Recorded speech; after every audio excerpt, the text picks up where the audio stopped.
welcome to Paperback Flicks. All right, welcome back, Paperback Flicks. I'm Rae Davidson, here with the lovely Ruth Craddock. As you can see by our decor tonight, we are doing Sleepy Hollow, which was always one of my favorite stories as a kid. I love creepy things, and I was always super creeped out by this story. And so I kind of want to start with the book, but actually what I wanted to start with was I had never heard the book or read it. It's a short story, first of all, which I didn't know. Yeah. But I had always heard the story told like a ghost story. Okay. And so when I actually read the story, I was like, this is a lot of words to say not very much. And like reading through it, I'm like, this is not nearly as like creepy and scary as I wanted it to be. Because when you hear it told as a ghost story as a child, like it creeped me out. Yeah. It's more moody that way. I think it shows how different writing is now to then, like how writing has changed. I found it kind of interesting. It's been a long time since I've listened or read this. I swear I read this a long time ago. I don't remember when. And I grew up with the Disney cartoon, which I really loved growing up. And we went ahead and watched it again before watching Sleepy Hollow. Sure. It's been so long, I completely forgot it. So that was fun. I don't remember it being so flowery. And again, maybe I read a different version. Like I listened to the unabridged version of it this time. So maybe the one I knew was a simplified kid version or something. Yeah. Which is possible. So this was interesting listening to it, and like as a writer and like somebody who really loves words and descriptive prose, it was kind of fun. But I was like, yeah, this isn't creepy. It's more like a feast for my ears, right, my mind, than it is for.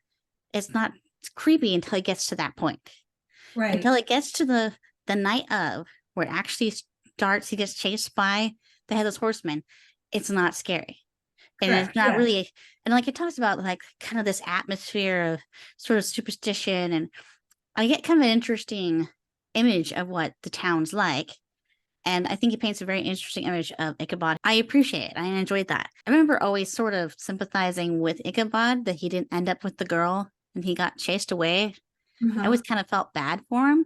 Yeah, like in the story, I guess I didn't notice before in previous readings of it just how much she was fixated on like her wealth. Yeah. And all like of the animals that all the food possibilities. Yeah. And like apparently Dutch women cook really well. And like right. And his favorite students were ones that had mothers that could cook well. Right.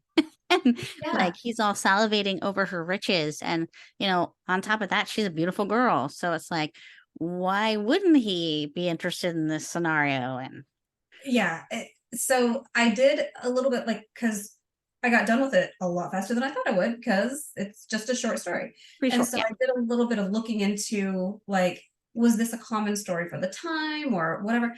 And it was Washington Irving commentary on superstition. It wasn't even supposed to be the ghost story as much as how ghost stories can affect you. Like I had never heard the little postscript at the end of the book. It's like, or the end of the story, it's like years later I was told this by an old man, and like they kind of give away the game that like obviously it was the bully Braun. It was obviously Braun that like pulled a prank on him, as he had many times before. Because Ichabod was so obsessed, he would listen to the ghost stories by the night fire of the old women, and then he would like be creeped out at every little bird chirping in the trees or whatever. And because he lived in a land of superstition in his own mind, he let that superstition ruin his life. Basically, all of this was his to be had, he thought, and it ruined his life. And interestingly, his life was already ruined in that she had already said no for whatever reason. Yeah, she had rebuffed him, and like I didn't remember that part at all. I just remember he disappeared. He left because he's freaked out. The things that were interesting about that is one, the not just the ambition, but like the sense of confidence that Ichabod has to have to want to take on the best looking, most athletic, most beloved bachelor of the town, of the Right. valley, or whatever, the hollow, when he's described as being an unusual looking fellow. So he's not a gorgeous guy, but he's smart, he's educated, he can dance, he's clever, he's a Yeah. gentleman. He takes Yeah. everything that's at his disposal and he uses that to try to win her. And it seems like it's generally working. And you got to give him credit. Like, a lot of people put a lot of store in physical appearance. And the fact that he's like, I'm not gonna let the fact that I'm not gorgeous get in the way of this grand opportunity. This is a gold mine. It's a gorgeous woman and a gorgeous like farm and a gorgeous wealth. And like, this would be amazing. And like, Right. why wouldn't you want that if you could get that? Especially when everyone else is being scared away by Brahm. And I thought that was really interesting that in the story, they were kind of commenting on how Katrina kind of got tired of Brahm being the only one around who was pursuing her because he scared everybody else away. Like he would intimidate everyone else. Yeah, it calls her a croquette. Is there an R in that word? Is it croquette or is it coquette? Coquette. I don't know. Coquette. But like, and so I have heard the word. I understand it's like in my mind, I was like, she's a tramp, but I knew that that wasn't quite what they meant. Huh? And so I like looked it up and it's like they actually describe it. Irving describes it pretty well, that her neckline was like a little lower than everyone else's and her hem came up above her ankle and she was just that little bit flirtatious all the time, nothing that you go like she's Scandalous, but just, yeah, she's a little sexier than everyone else around. Right. Yes. And so like the fact that like she was the super confident girl. So the other people in the town, a lot of them liked him. A lot of the women like would at least flirt around with him, and kind of how you were saying that he's described as kind of not the best looking, but he has like a charm.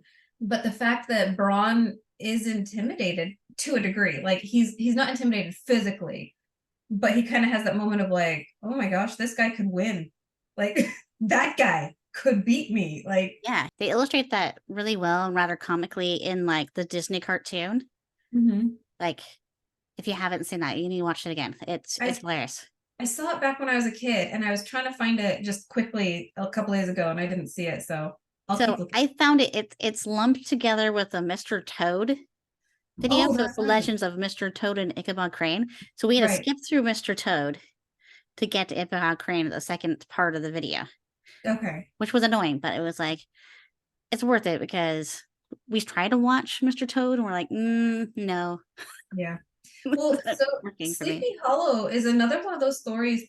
It's not quite as prolific as maybe like Jane Austen, Pride and Prejudice or something, but it is one of those that like, Are You Afraid of the Dark has done a Sleepy Hollow episode. The Smurfs did a Sleepy Hollow episode. Wishbone, of course. Of course I found Wishbone because of course. But like it's like the Christmas Carol. Yeah. American literature. Everybody's done their own version of it. Yeah. Yeah. And so that's like, I did watch a few of those, but most of them did kind of like what I was saying, where I grew up with the oral telling of the story, and they all like put it in the modern era, or they change up certain things about it, or whatever, Yeah. But I also liked that in the story, like he I don't know if this place is real, but he gave a lot of detail about like the Hessian history, the Hessian soldier, and the history of the place, and the like. I felt like I could find it on a map and I could go to there and recognize where I was, like, you know what I mean? And he had this whole like history in it that was still interesting and was actually poignant to the ghost story that Ichabod is so scared by. That like it all, and he like talks about how like oddly, once you go into that place, like the very atmosphere, it makes you kind of sleepy. Like were there like sulfur fumes or something? Like Yeah. But just like maybe it's the being so far away from civilization and being its Yeah, own little world and like just like the culture of the area. Like, yeah, I got the sense that it had its own like vibe, like yeah, going to New Orleans or going to New York, like it had its own like feel, like very atmosphere, distinctive. yeah, This is Sleepy Hollow. right, And yeah, yeah, definitely you got that from his writing. yeah. And I would totally be creeped out if I went to some place like that. I would totally be creeped out, and I am that person. I kind of identify a little bit with Ichabod in that, like, I'm not sitting here going, like, it's a gremlin, it's a ghoul, but also, like, I used to always say, like, people were like, oh, are you scared of the dark? I'm not scared of the dark, but I'm scared of what I can't see that's with me in the dark. You know what I Yeah. mean? You're scared of the Like, possibilities of what could be in yes, the dark that you can't see. Yeah. yes. Like, so the lot in Nightmare Before Christmas, in the song, the This Is Halloween song, there's a line that says, I'm the who when you call who's there. And I'm like, that is the scariest. Thought. Like, it like jarred me when I first heard that. I'm like, that's it. That's what I'm scared of. Yeah. But That's him. yeah, and like there's I do not do much babysitting. I never did, because when I was 12 years old, I saw When a Stranger Calls, the original like 70s You one. don't watch those kind of movies at 12. There's People just like, certain things you don't do. yeah. So yeah, things like that, like for years, like even in this house for years, I checked every place if I could fit it in, like inside somewhere, then a human adult can fit inside there. And I Well, needed to know. you uh, have to remember though, you and I are not the size of regular human adults. We are it's very true. small people. So It's true, if but your still. predator is also a tiny person, then yes, they can fit into the tiny places that you and I could fit into, at least when Right. we were younger. Um, But yeah, that kind of thing, like it does scare me. I would check every closet, I would check any cabinet that was not full to the brim, like I would check all the time. And Scott's like, what are you gonna do if you find somebody? I'm like, I don't know, die of fear. Like, I don't know what I'm gonna punch you do. in the face. But I had to know. And like I would like, The not knowing was the yeah. problem. And I like did a sweep in a way that like you couldn't just like go into this room as I went into that one. Like that did not exist in my house. Like Mm-hmm. my house is rather linear.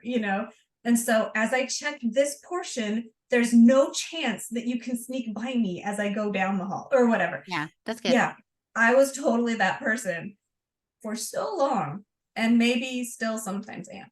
And Yeah. so this story is right up my alley, because you know what? Maybe it is a prank and they're still scary. And then maybe it's not. Like, even if it Right. is a prank, it's terrifying because Yeah. you don't know if this is like they're actually going to hurt you. And like he gets a pumpkin thrown at him They in his threw head. a pumpkin. In And his head. It knocks him off the horse. It knocks his hat off. right. That's not nothing. Yeah. Like Like one, that's I have to give credit. I guess it depends on how big the pumpkin is. But have you ever tried to chuck a pumpkin? no, I have not. Yeah, I tried to do this for a couple years, like on Halloween, like after Halloween, we would do like a pumpkin chucking contest. And it's Mhm. not easy. Even when it starts to like kind of erode, then it's a little easier. But like, I guess it depends on how big this pumpkin is. Even hollowed out, it's not like the lightest thing in the universe, you know? Right. So you're not just throwing it a little bit, you're like chucking it with a lot of force On a across the horse. sway, hitting a guy while you're riding. I mean, that guy's pretty amazing athletically. So it does seem rather supernatural that someone could do that. And somebody terrorizing you in that way, that's still terrifying. Yeah. If somebody was like totally bent on scaring the crap out of you in that fashion, and you don't know, you have no way of knowing unless you somehow manage to tear off their disguise and you're not about to stop and go, are you real? Right. Because what if they are? If enough people have similar experiences, it becomes more and more plausible Yeah. to a superstitious person. Yeah. Yeah. And then it might have been most of those times that they saw something that it was Brom messing around with people, taking the legend and like, I'm going to be funny. Or Yeah. it might have actually been something, or it might have been their imagination. Who knows? But yeah, It's terrifying enough, even if you don't know, because the chance that it is real is enough to scare the crap out of you. You will pee Yeah. your pants. Yeah. I would. I think that's part of what works about the story is it's terrifying. I think it's terrifying just about anybody. Even if you don't believe in ghost, you don't know what that is or who that is. You can't Right. see who it is. Like if you could tell who it was and it was obvious it was just somebody chasing you, just joking with you, that's different. But the whole fact you can't see who it is and look like a headless person, the not knowing, that's what's the scariest thing about. And I Yep. think the scariest things aren't like the slasher movies or like the really gruesome stories. It's the ones where you don't know what's going on. It's Yeah. what you don't see and what like you can't figure out that's terrifying. Yeah, like I can think of a bunch of them that the others. That's another movie that like when I watched it, like there's like one kind of jump scare in that whole thing. Yeah. Everything else is like a psychological like Freak out. Yeah. yeah, like the whole time you're like, oh my gosh, what is it? And then when you find out what it is, and you're like, what? What? And even when Every you know what it is, after you've watched the first time, you're still yeah, chilling. There's it's still like still this eerie sense about the whole thing. It's like, this yeah. is And then when you experience something later on, I'm like, there will be something going on, and I'm like, oh my gosh, I wish I knew what genre I'm in right now.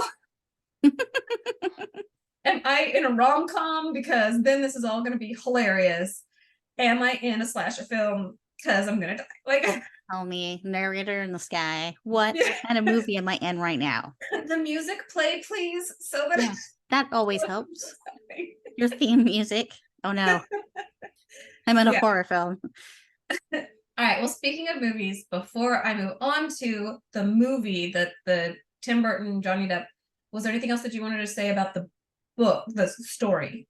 I do like how it talked about at the end of the book that there are rumors that Ichabod wasn't spirited away by the Headless Horseman, but that he just took his stuff and left. And like just, he went on to become a lawyer at some point and he ended up marrying some widow and he ended up with his wealth eventually, but that was enough to scare the crap out of him and be like, I'm out. Yeah. And with her rejecting him too, it makes you wonder if she really did like Brom, but she didn't like that he was her only choice because nobody else could get close to her. Because Yeah. Brom was being territorial.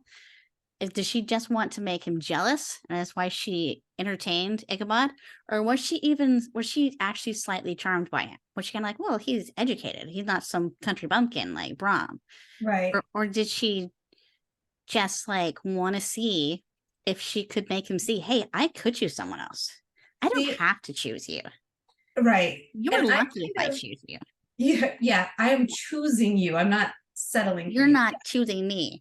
Like, Yeah. yeah, I think maybe that's part of it. Maybe she did kind of like Ichabod and she liked the attention of somebody different, of Yeah. somebody not as, with the country manners, somebody different, just somebody different. Because it sounds like Right. he's been like lurking about her. Like he decided early on, this is mine. And, Right. that's a little creepy. But it is a very territorial kind of a man thing to do.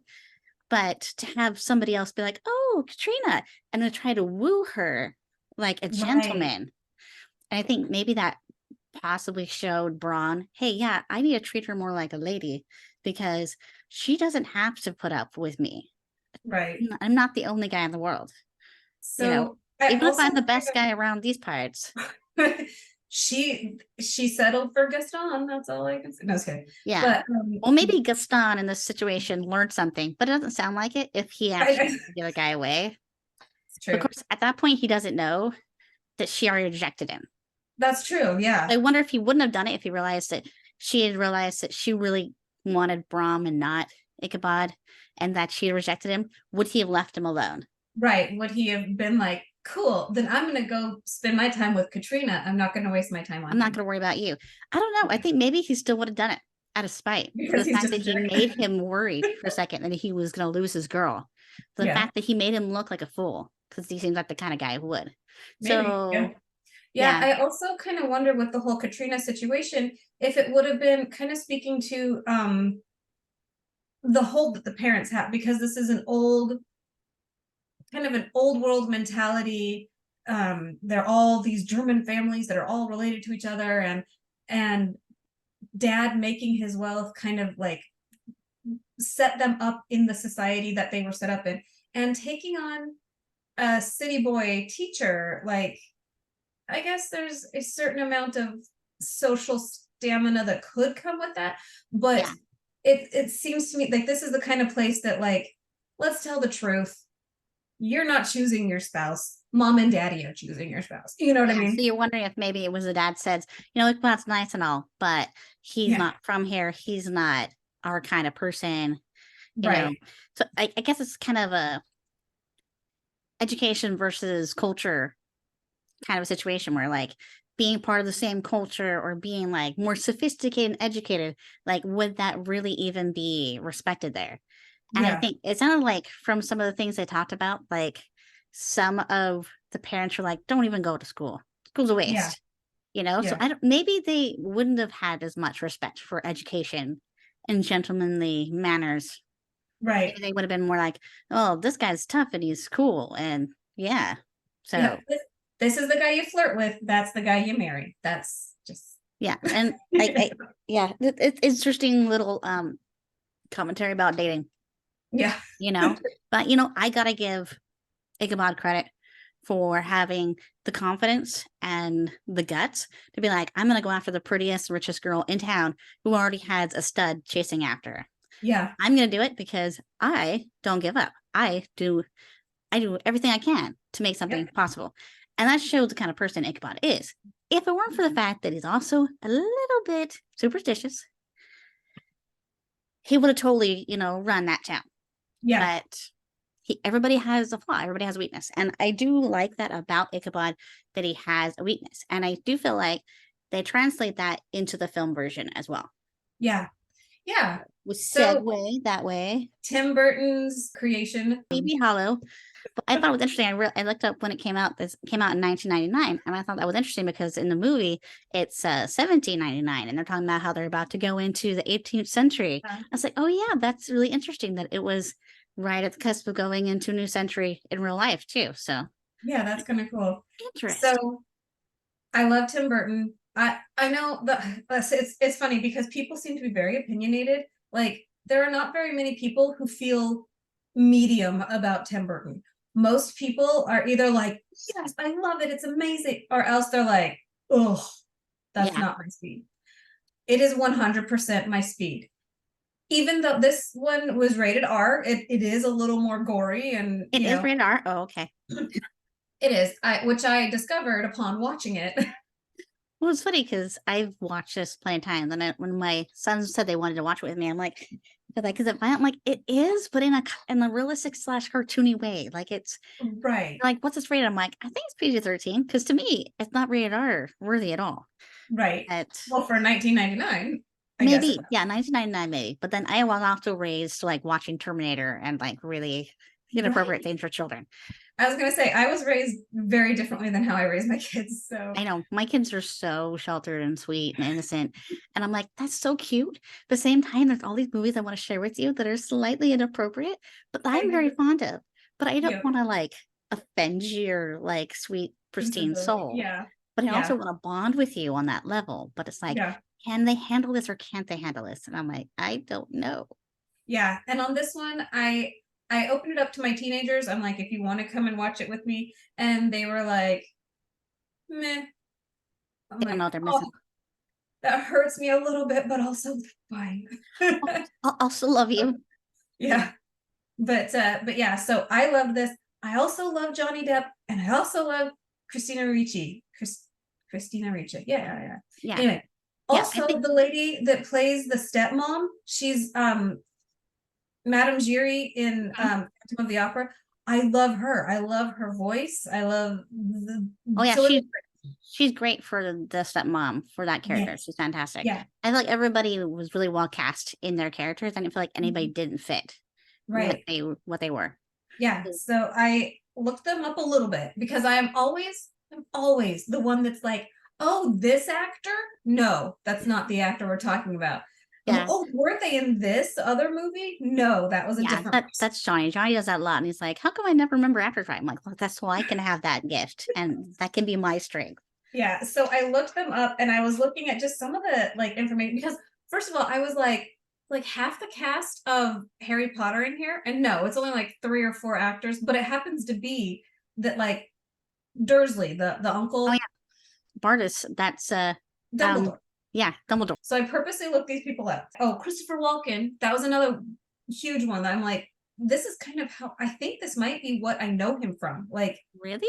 the There's first thing that I was like, that actor, you know what I mean? that is interesting. That is interesting. This But is funny. This is very different than most things that he does. it is, But and it I'm used to him as a comedic actor or like playing kind of like these odd characters. right, And I know him like from the all these dad in different things, Hairspray. but it's one of those things that when you first hear the name, like Christopher Walken says the Horseman, when you're used to him being funny, it's a weird idea. And then you see him this, you're like, oh, he rocked it. Like He totally got it.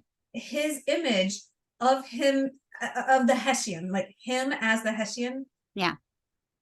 it was so like it was seared into my brain that like Mhm. we'll be watching Hairspray and he's sitting here going like sing Dancing this around song and to you're all John Travolta the as his wife, Horseman you can know, and dance.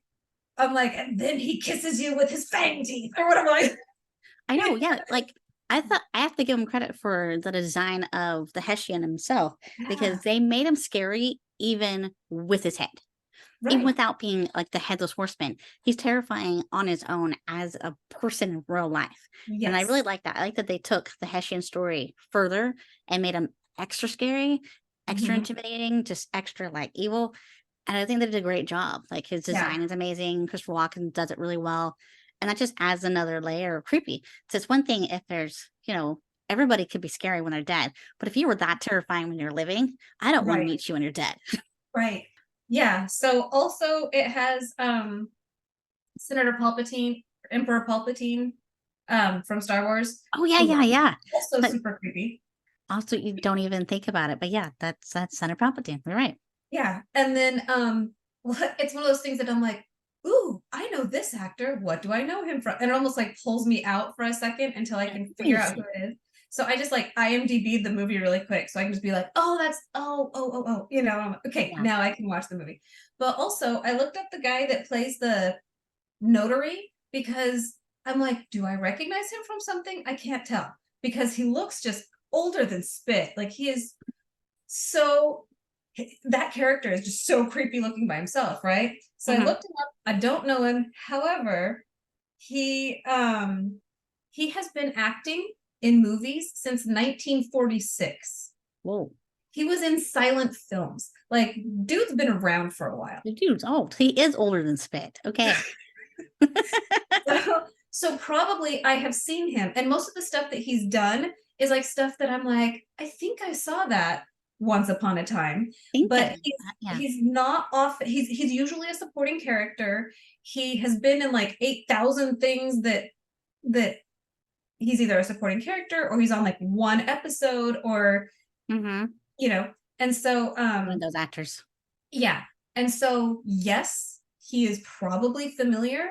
No, I can't pick him out of a lineup. But Yeah. just like you said, I totally agree. I loved the casting for this.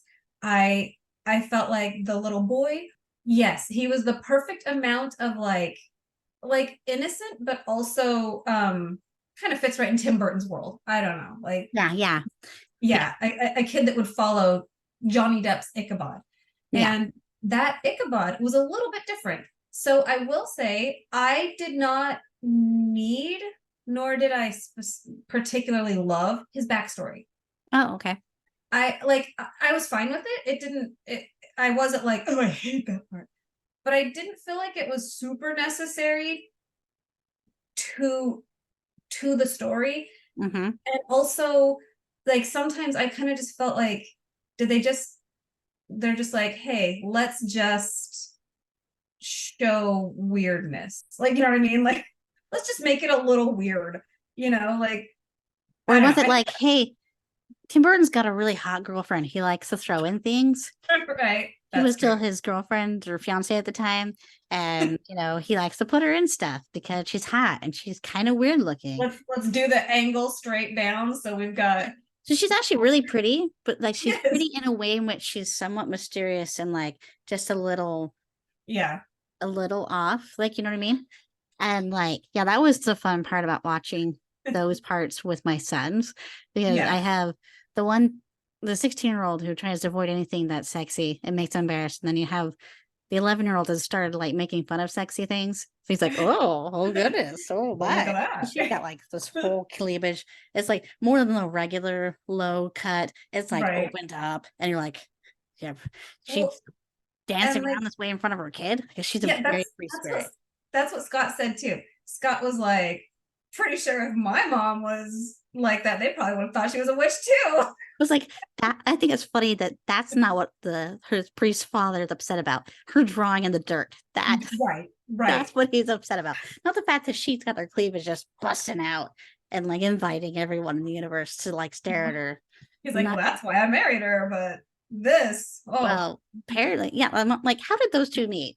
And how did that relationship even happen?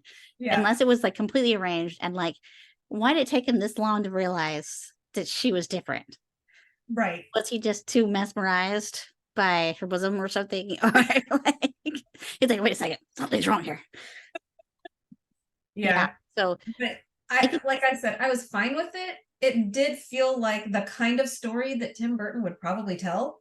hmm So yeah, fine. it's very Tim Burton-esque. Yeah. I can see why you wouldn't like it. I personally liked it because I felt like I like that aspect of that his mom was a witch and his father was religious, and Mhm. that he came from two extremes where one canceled out the other. And I really Right. liked the imagery and the scene, the flashback or the dream where he's watched his after the father's dragged his mom into the torture chamber and he's walking back out through the All or chapel. yeah. And like when he from behind, Ichabod looks at him, he looks like he's headless because of how Oh yeah. tall his thing is.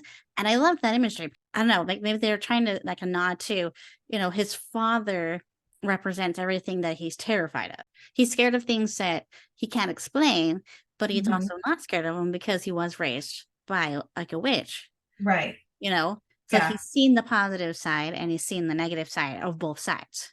Yeah. And then he explains it to Katrina at one point when he's like, my father had my mother, imprisoned for being a witch or whatever. Like, and so that's why he's like, I refuse supernatural, I refuse religion, and I only look at what's right in front of me. And then she's like, guess what's right in front of you? Giant headless ghost. Like, you know what I mean? Like, like How you gonna, I work appreciate with that. that? But in my like just in my from my own self, I'm like, he could have just explained that, or maybe had a couple of flashback moments, but like I was like, he probably could have just explained that and then been like, so here I am. Like, so that's why I am who I am. But it Yeah. was fine. Like I said, it didn't hurt the movie to have that in there. Yeah. I do kind of like the way they did it because I felt like it was a suppressed memory that's Mm-hmm. coming back up, partially Mm-hmm. because of the situation he's in. He's dealing with supernatural things, but he's trying to deal with it through a scientific lens. And Mm-hmm. like he maybe because he can sense that Katrina's a witch too, and like he's falling for it, and that starts to make him remember his mother, or Right. maybe it's the work of the Or protection spell or something. I don't yeah. know. I did kind of like the concept that like his mother was like the dark hair, and she was kind of like right out there, obviously something is off with this woman, whereas Yeah. Katrina is like this like angelic blonde, like Totally just a fits normal in with the girl. image of how she's Yeah. supposed to look and how she's supposed to Yeah. behave. Yeah. And it was kind of that juxtaposition of like he naturally seems to go toward, like, it's not just that she's a beauty, you know, Mhm. he is naturally drawn toward this type of person, this woman that is so much like his mother, in no way physically and in every way personality. You know what I mean? Yeah, Like, like maybe like nurturing, but like a bit of the supernatural, a little right. bit otherworldly. And I do like the instant connection they had with them when, he walks in. The Pickety Witch. So Yeah. so I like the nods to the original story. Like, how do you show that she's a coquette without actually just being like, look at her being flirtatious and inappropriate? So I was thinking about it, and it is so funny that like that super low, like lower than what I've got going on stuff, that was the style for a long, long time. Yeah, or And like for some reason it was okay to wear that kind of thing like at dinner, but they wore right.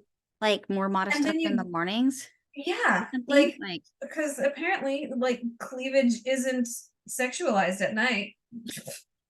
Like, do you not know that that's how that works? But like yeah, between the hours of 5 p.m. and 8 p.m. or whatever. But yeah, like so and the games, like I was thinking about it and I was like, mistletoe. Oh, I happen to be standing underneath this, so no matter who you are, I have to kiss you now. yeah. Or games like the Pickety Witch. So we actually had similar games when I was little. I didn't necessarily play them. I was little, but like I would see like the teenagers play them where it's like that, where it's, all the boys were in the circle and then she's sitting there with the blindfold and she's her little chant like the Pickety Witch, who wants a kiss from the Pickety Witch? And she's like supposed to like reach out, and then as soon as she touches somebody or catches them or whatever. And so it's supposed to be like the guy's kind of like leaning in, oh, but every guy wants to get caught, and Yeah. the gangs of New York actually nods to this too. The game where before the dance, like the queen of the dance or whatever, she gets to like look in the mirror and choose the guy. Like there's a ton of those, a ton of these like randomly kiss strangers or whatever. Like, oh, he's married, but he played the game. He stood under the little piece of plant hanging down, like It's things that permissible in this situation. right. So many things that I'm like, all of these like be prudent people. Except for when you play this game. Right, yeah. And so I like that she was the Pickety Witch, Mm-hmm. and Yeah, that kind of a nod she and had wink. yeah, she had just I'm even lower than everybody else's necklines, Mm-hmm. except for the flashbacks to the mother. But like, Yeah, except for his mom. It's like, right, well, she's more modest than my mother. right. But By this little piece of see-through fabric. and But this tiniest bit of fabric, yep. but yeah, like they do kind of nod to that. Also, the whole history of the Hessian and the fact that it's that they didn't try to change it and make it like something else. That they kept it like the old German town and the The old Dutch German, yeah, and like yeah Dutch yeah they Dutch like whatever. But paid like they homage to that whole yeah, I thing, was trying yeah. to think of I had a bunch of things that I should have written them down. All the little nods to the original story. Mm-hmm. They didn't just go, oh, I like this story, let's tell it my way. Yeah. But they made sure, even like the bridge, how in the story the old wives' tales was about the bridge is haunted and you can hear the footsteps of the headless horseman even though you never see him or whatever, Mhm. like, and they did that. They put all of that in, including Braun wearing the sandbags on his head and pulling like as if they were When the giant prank. shoulders Yeah. and pulling I that mean, prank. even just having that moment was still terrifying. And Yeah, like even after the fact where you know it's not him, you're like, that's still really flipping me. yeah. Also, in the movie, did he throw a lit jack-o'-lantern at him? Yeah, I think he did. I think it was a lit jack-o'-lantern. I'm like, that's a flaming projectile. Fire at him. Seriously. Yeah. Yeah, but yeah, the fact that they had all those little nods and told their own ghost story. Yeah. Yeah. Like, I do like that. I think this is a great example where something can be inspired by a story mhm, and then like expound upon it, build from it and create this whole other world. And yeah. I really liked the change of changing him from a school teacher to a constable. I loved the character they created for Ichabod Crane, with Johnny Mhm, Depp in this. I loved mhm, that he was he's very scientific and he's inquisitive and he wants to like experiment with all this new science and mhm. help detect who the real villain is, but he's also squeamish of blood. Right. Yeah, they kept him kind of a dandy boy. They kept him kind of the face, the Johnny Depp face that I swear he makes in every movie. The like like face that he keeps making, when Yeah. he's like sees something, he's like Yeah, he doesn't look like the his like iconic, yeah. But like he makes that face like as kind of like the weird quirk of Ichabod Crane, you know? Mhm. And I think it works so well. I love Yeah, it. I I thought it love was that hilarious to he's have him be like squeamish of blood and then he gets just doused in it. yeah. Hilariously. Like, I guess if we're doing this, starts Yeah. hacking at the tree, and it's like It's all well, one of my things my kids said is when they started watching it, they're like, "Oh yeah, this isn't bad."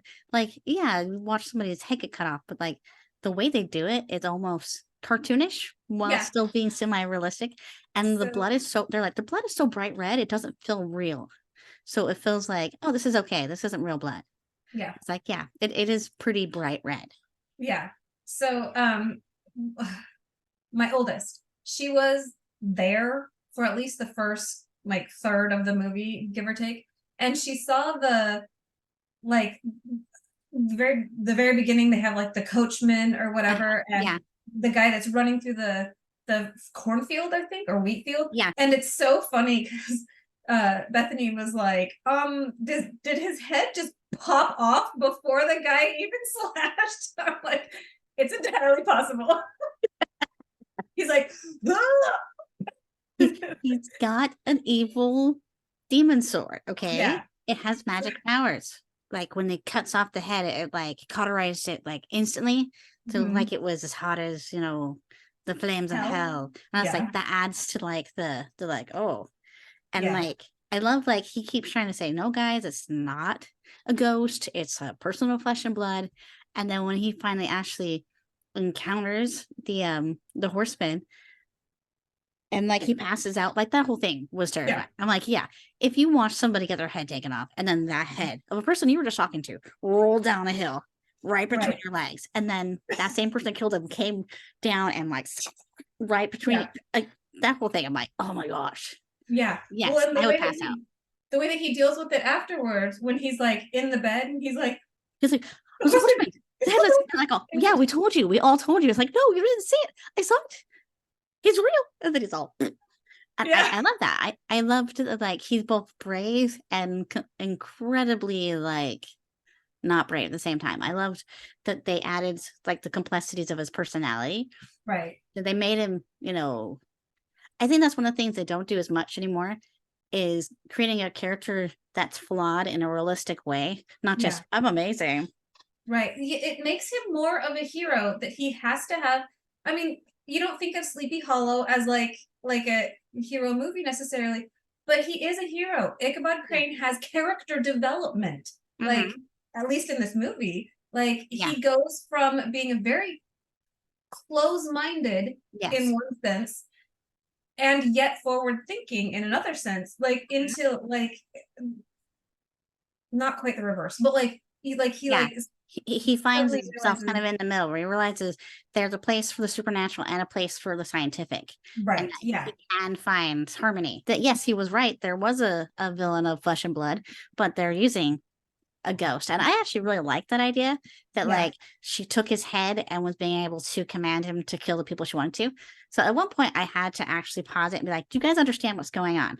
To my 16-year-old and my 11-year-old. And they're like, I'm a little confused. What's going on? So I had to explain the whole thing of what was going on, the whole conspiracy and why all these people were being killed and how she did it. And like they're like, okay, yeah, that makes sense.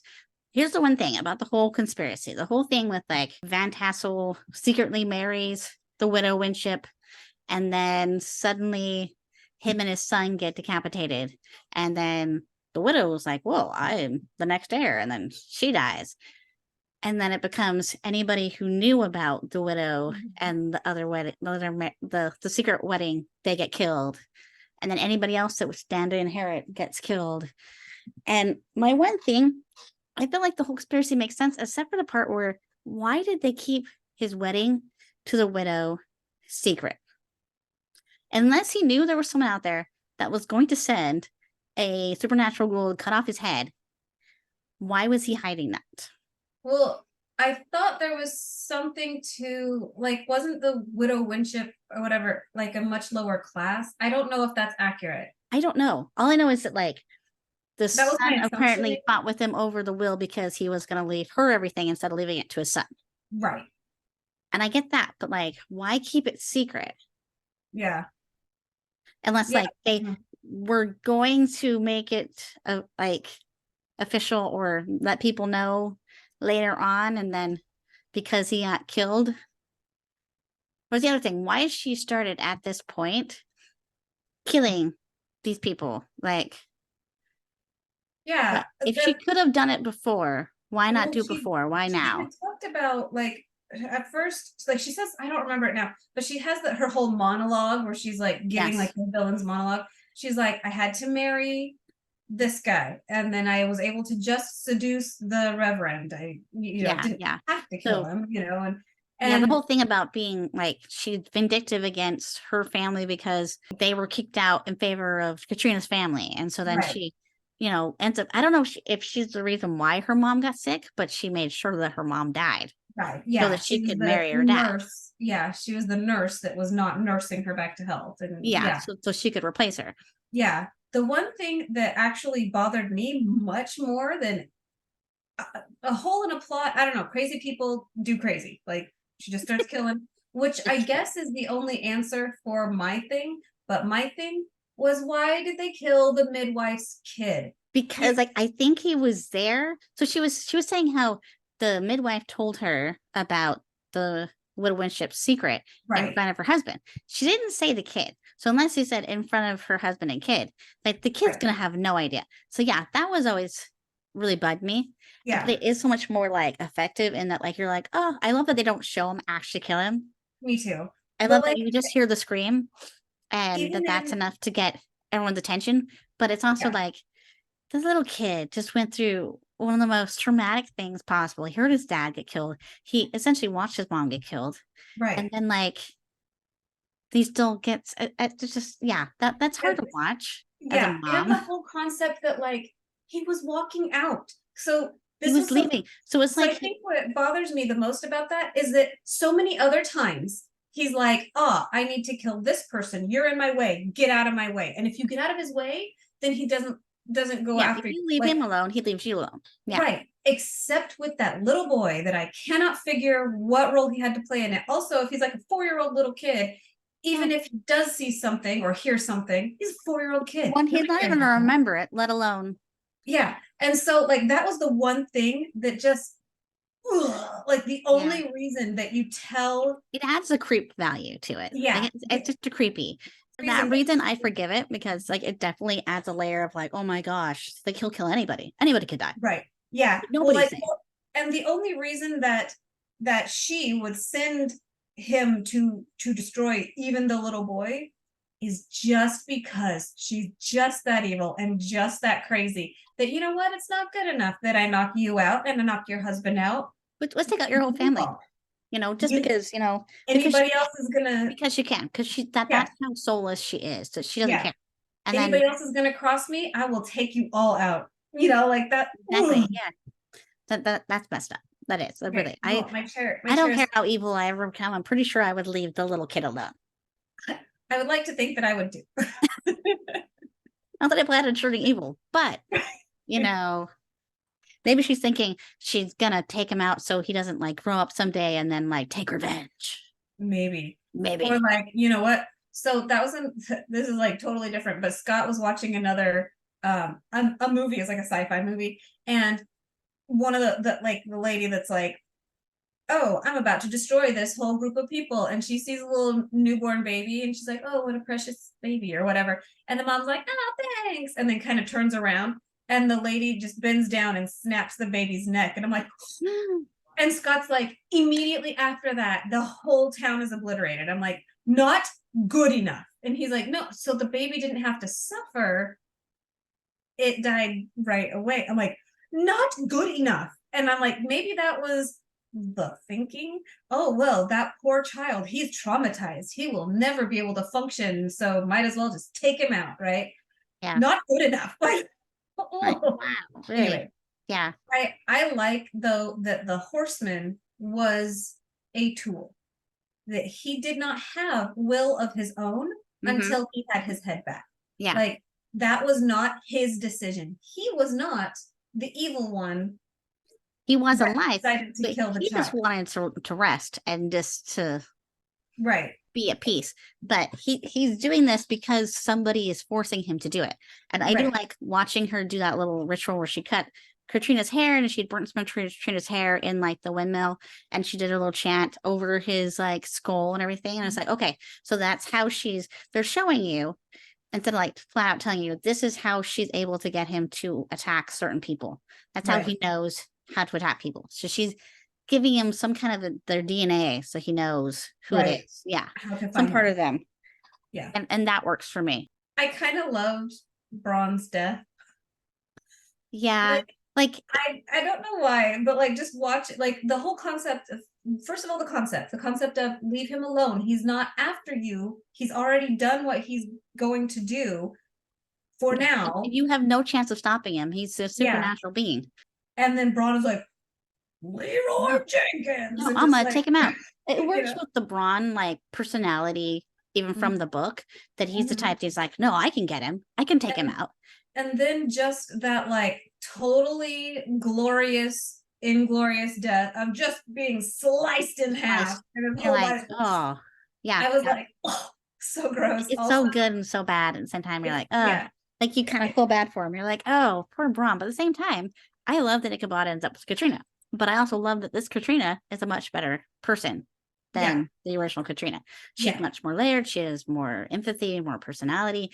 And she may have been interested in Braun until she met Ichabod. And then she's suddenly like, you know what? I actually think I do prefer an educated man, somebody who's different, somebody who's not just like everyone else. Right. You know, and they actually share a bond. And I believed that they came to like each other and that she cared about him. They did have that like that moment of just about break when he goes home. She's like, I thought you were better than this. And he was like, I'm out. Even though they were both like clearly in love, also I'm out, and I cannot just excuse what I see as inexcusable on both sides. And then he's like, oh my gosh, like he like sees the scar and everything, and he's I like, love that. I thought that was a great way to like wait a second, like, and he even doesn't notice it at first, and he's like, wait a second, something was wrong about that hand. And like he's sitting there playing with the cardinal thing, and I loved there was a lot of little like hints of like things aren't exactly how they seem. There's all these little things they put in. I actually thought it was a really well crafted movie. Like it did a really good job of kind of bringing everything back in. Yep. And I like Happily Ever After, even if it doesn't look the way you expect it to look. Yeah. So in the end, when he comes to they come back to New York or whatever, and I forget what he says. He's like, the Bronx is up, the battery is down, and home is this way. Yeah. And I love, that's the perfect way to end that story. Like, that was an excellent ending. The final line of a movie or of a book or whatever, it matters. It really does matter to me that you end it right. Yeah. I like that too, that not only did he take Katrina with him, but Mazbeth came with him. I actually really love the addition of Mazbeth as like the little apprentice, little helper guy. He added a lot to the story, but then Ichabod had somebody to kind of explain his thinking to. So like he's not just sitting there talking to himself and like we're listening. He's talking to Mazbeth about it, which works out really well. And again, it's a nod to the original story, that the original story was a school teacher for boys. Ichabod was a so it's kind of like he's teaching him about being a detective. So it is kind of like a nod to the teacher aspect of the character. And I liked their interaction too, like how they came together. I love that he took him with him, that he went home with him to New York. And because in a lot of ways, it's like, if I was Katrina, I don't think I'd want to stay there after everyone I know and love is dead. Yeah. Well, and the thing is that they didn't leave until the town got its happily ever after as well. Like the town, like you see it with more color. It's more vibrant. It's the fog has lifted. It's it's a beautiful, happy, peaceful place now, but it's not home. It's not home anymore. Home is this way. Her dad's not there, and it's like I know, I really like that. I thought that was a Yeah. great ending, and I love that it also ends with it turning into winter and it's starting to snow. Yeah. So it was like the end of fall going into winter, Yeah. new I century, also loved that her dress at the end was so the black and white different. stripes. I The thought that black was and very white. cool. It was so, that was 100% Tim Burton, and it was so different in kind, similar in cut to what she had been wearing, but it was so different in kind from what she had been this whole time. This angelic, you Hmm. know, perfectly, I don't know, above reproach type character. And Hmm. then at the end, she's like, that's right, I've seen some stuff. Like, you know what I mean? Yeah, Like, she's stepping a little more into herself. yeah. And all you needed was some very bold black and white stripes in those really, like, I don't want to say surreal angles, Yeah, but they're but not they're the, sharp angles with yeah, the they're not corsets and the the angles that you bustles. would have Yeah. seen. You know what I mean? Like Mhm. that stands out, you Yeah, know? it looks really interesting visually, and that's one of the things that I love about Tim Burton. It's very visual. He's a very visual storyteller, but he pays attention to story and character and atmosphere. And I Mhm. am a lover of Tim Burton. I generally love everything he does, Mhm. and I also love Johnny Depp, and I love Mhm. Danny Elfman's music. I think he's great, Yep. Me and too. I like Christina Ricci. I like a lot of the people that Tim Burton works with. I think Mhm. are excellent actors and excellent at what they do.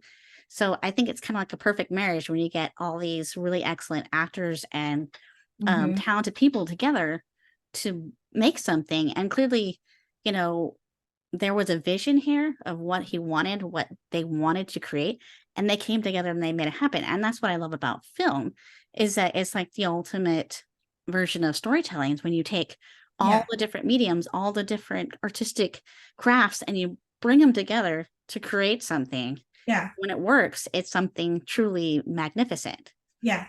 Yeah. With this script, there is no, like, well, with this whole film. So there is not a scene or a shot that is not important.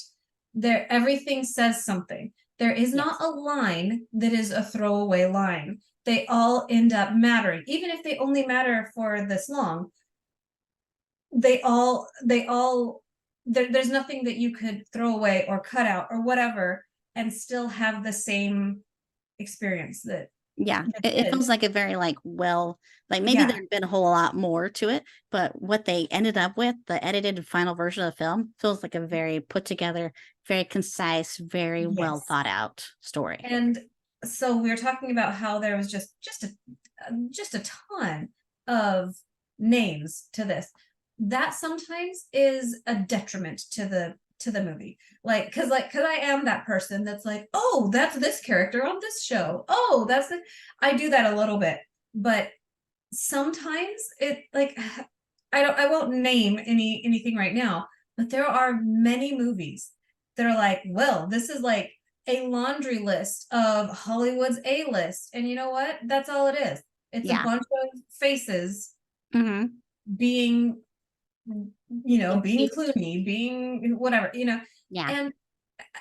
and it loses the storytelling. Each of these people is there to tell their part of their story, Mhm. and Tim Burton is the narrator. Mhm. Just like I've seen Christina Ricci in a lot of different things, but Yep. I feel like she did a really good job of being Katrina. She's She's very good. different than She's she good is. at creepy. Yeah, she's sweet, innocent, but slightly creepy. And Yeah. yeah, I do like that. I felt like she did a good job. She wasn't like she was as Wednesday or like she was in Lizzie like Borden. yeah, Like in these other movies. yeah. She was Katrina. She was the coquettish girl, but she's a little bit more. That's a little more interesting than that. There's a little Yeah. more going on there. Yeah. And I like that. I like that a lot. Yep.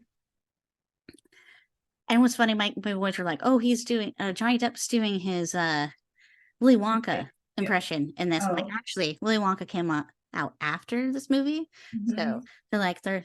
they're just saying like he has this kind of character or that kind of character, and I have to disagree. I think all his characters, although there's similarities, there's certain gestures or faces, like you were saying, that he Mhm. does use over again. I feel like he puts a different spin on it with each Yeah. character that he plays, Yeah.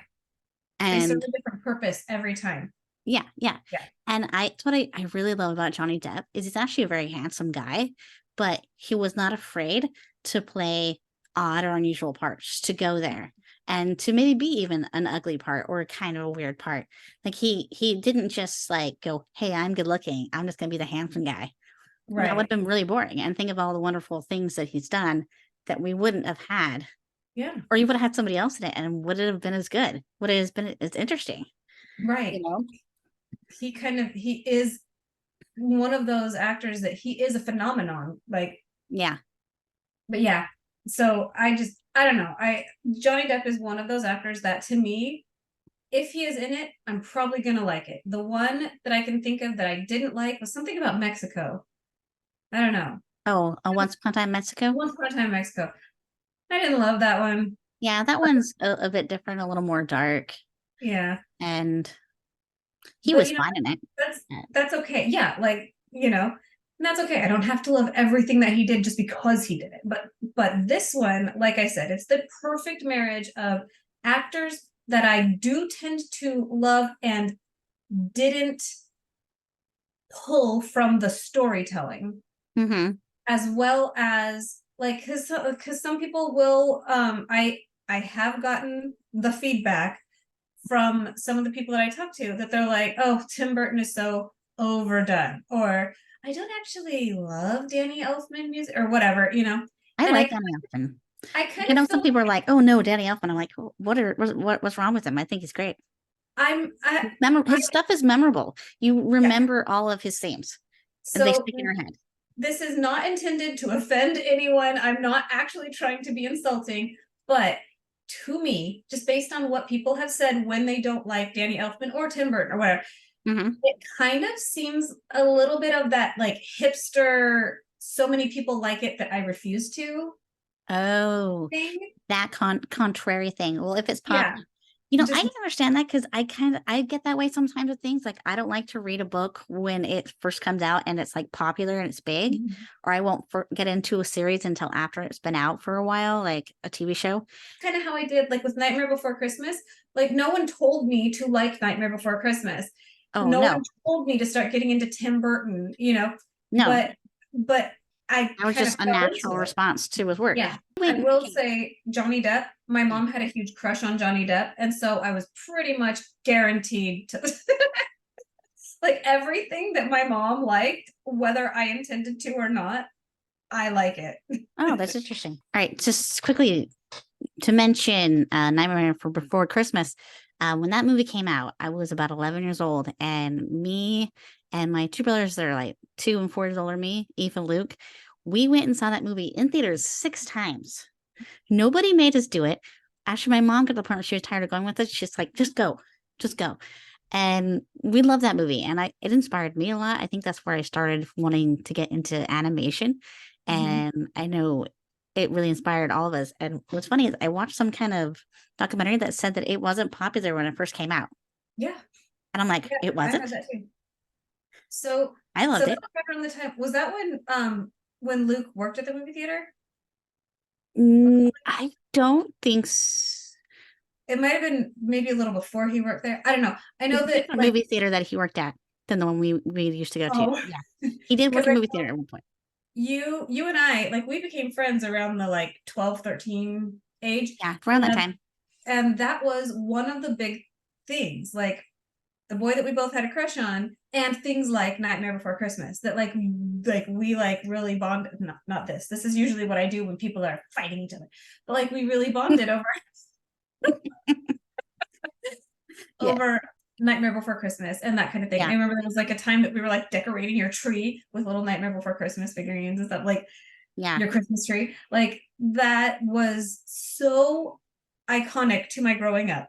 And all like other things that Danny Elfman's music, like Princess Mononoke and other like things that Mhm. Danny Elfman music was in, and other things that Tim Burton would do, like they, much like the actors that we were talking about, Johnny Depp particularly, but like they became so iconic in and of themselves without ruining everything, without being like, Sean Connery as himself. Like, you know what I mean? Like, Yeah. even though I like Sean Connery too, but you know what I'm saying. Like, I Yeah. never was pulled out by just going like, oh, another Tim Burton. Like, I've never No, done yeah. that. I Nightmare think Before probably Christmas the praised Tim me. Burton movie that I like the least is maybe Willy Wonka. Although I think he still did some interesting things in it. Mhm. Um, there are things he did I didn't like. I don't think I liked having all the Oompa Loompas being one person.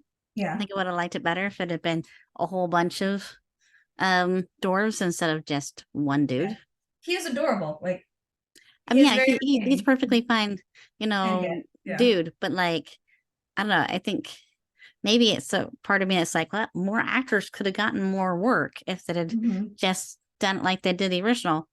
Plus it is kind of weird to think that this one group of people are all exactly the same face. Or like it's just so inbred that they look exactly the same. Interesting. Anyways, but yeah, I still like that movie. But it's probably my least favorite Mhm. Tim Burton. But there's still things I really like about it. Yeah. So yeah, I think overall I would say that this was a successful adaptation of the story. They still have the essence of the story is still there. The whole chase scene with Ichabod over the bridge, that's what happens. Mhm. It's still there. The whole rivalry between him and Brahm is still kind of there. Yeah. So it's not that it's not there, it's just they kind of went beyond that. And I Right. think The this whole is a great example of mystery. how you do it right. Yeah. So yeah, I kind of like that this is kind of like, but what if it were true? Kind of, you know what I mean? Like, Yeah, like what would be the real story if this yeah, was and what real? would be the purpose behind the Headless Horsemen? Like, it Mm-hmm. the in the book, like in the story, the whole concept of like a ghost Hessian riding around looking for his head, it's a little bit thin. Like, it's a little Yeah. bit, and I think it's on purpose to be like, see this silly story that people don't even understand why it is what it is, and Mm-hmm. yet they're scared by it, you know?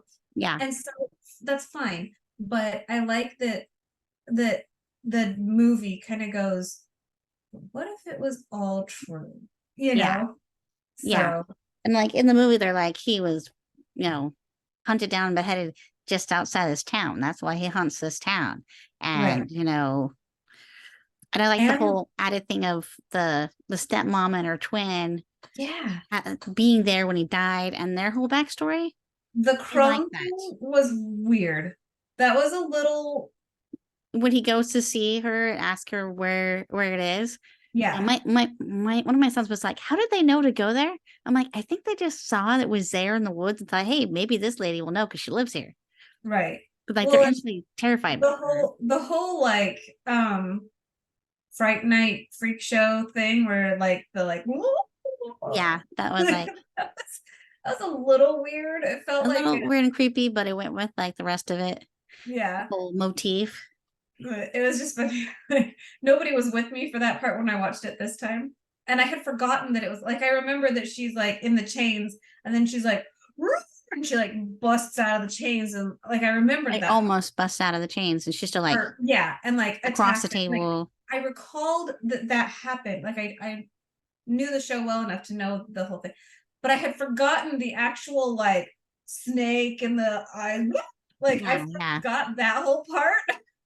So I was like, what the heck? Like, how do they go back to a regular person after that happens to them? It's weird. Maybe that's why she Yeah. ripped the veil. She's not regular anymore. Yeah, that was kind of funny. That kind of felt like maybe they had one way that they thought they were going to go with that, and then they decided not to, and Maybe. just didn't Yeah. I think know. to I do change like the whole thing that like she ended up killing her sister for it. helping them, Uh-huh. for telling them where it was. You're like, Yeah, well, then of course she's gonna send the horseman after some little kid. She'll kill her own sister. I mean, right. Yeah. she's Yeah, soulless. I like that. Yeah, I like that crazy does crazy, and Yeah. yet she also has a purpose behind things, even Yeah. if I don't justify it. Like, Yeah. I Yeah. see her justification for it. Yeah. I think they gave her a good motivation. Like, Yeah. even if it's twisted and nuts, like her blaming the town, her blaming Van Tassel, her blaming like Katrina's dad and their family for what Right. happened to her and her mom, like her sister and her mom and everything. Like Mhm. I get that, and that's relatable. And like, Yeah. yeah, it's a little nuts because it it's unfortunate, but it's not necessarily all these people's fault per Right. se.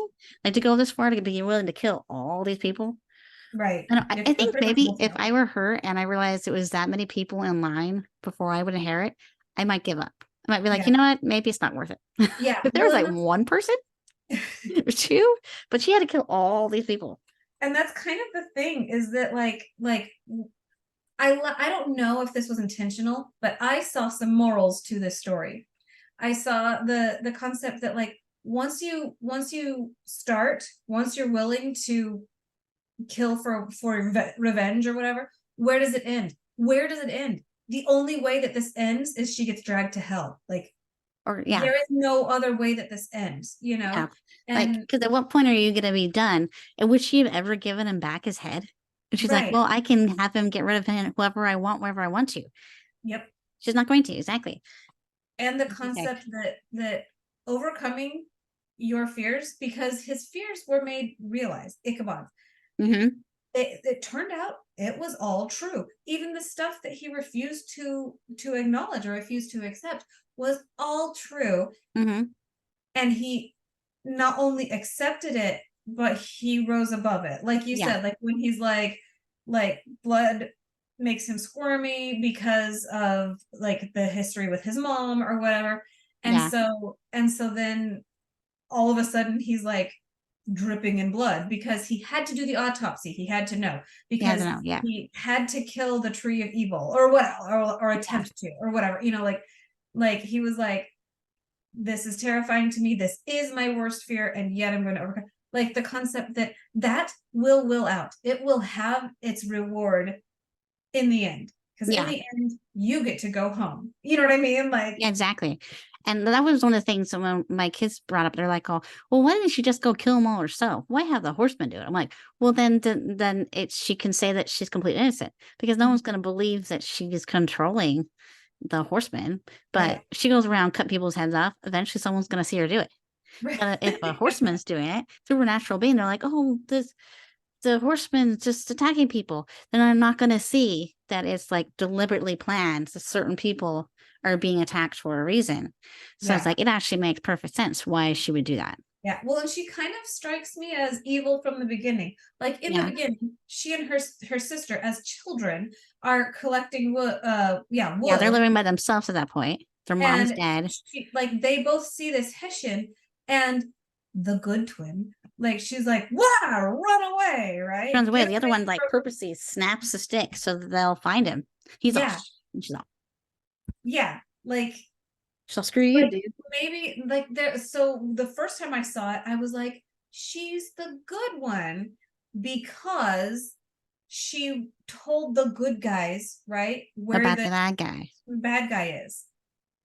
And by the end of the movie, I was like, wait a minute, she was the other she was the stick breaker, like, She you know what I she's mean, she's the like bad one because I thought the stick breaker was the good one the first time because she was like telling on the bad guy. I don't know, yeah, yeah.